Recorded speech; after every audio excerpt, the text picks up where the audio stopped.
It's rare to find a meteorite on Earth.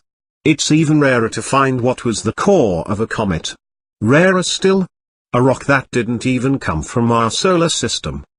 New research says that's just what geologist Ali Barakat found in 1996 when he was searching for Libyan desert glass in southwest Egypt. Barakat knew the stone he found was special.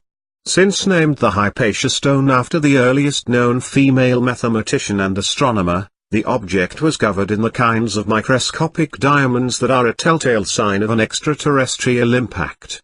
In 2013, analysis by researchers at the University of Johannesburg did his hunch one better. Not only was the Hypatia stone from beyond our world, it was likely the core of a comet, the first one we've ever found.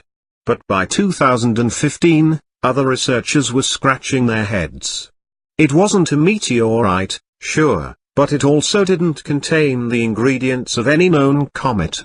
So for a paper published December 28, 2017, the original Johannesburg team took a second crack at analyzing the Hypatia stone using sophisticated electron microscopy techniques. They found that the stone is made up of three main components. Professor Jan Kramers, lead researcher on the paper, likened it to a fruitcake that had fallen into a pile of flour and cracked on impact.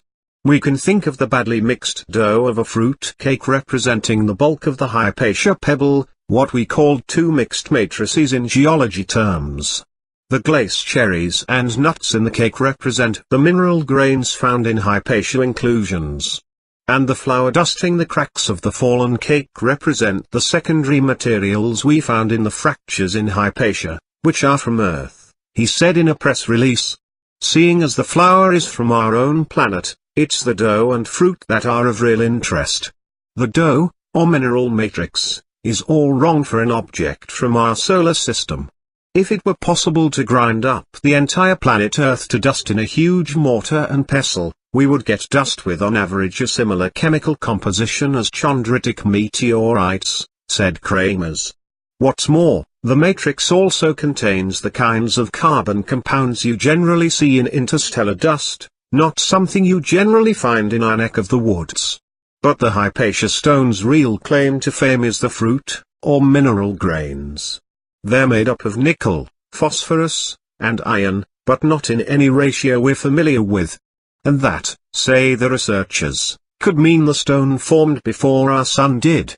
We think the nickel-phosphorus iron grains formed pre-solar, because they are inside the matrix, and are unlikely to have been modified by shocks such as collision with the Earth's atmosphere or surface, and also because their composition is so alien to our solar system, said Kramers. If it didn't form before our solar system, however, that means something much stranger.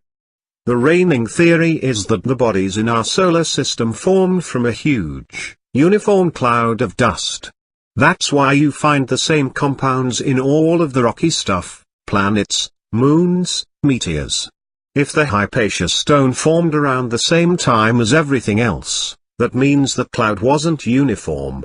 Either way, we know that the Hypatia stone formed in the kind of cold environment you find way, way beyond Neptune. We know very little about the chemical compositions of space objects out there, Kramers said. So our next question will dig further into where Hypatia came from. For a beautiful dive into planetary geology, check out In Search of Stardust, Amazing Micrometeorites and Their Terrestrial Imposters by John Larson. We handpick reading recommendations we think you may like. If you choose to make a purchase through that link, Curiosity will get a share of the sale.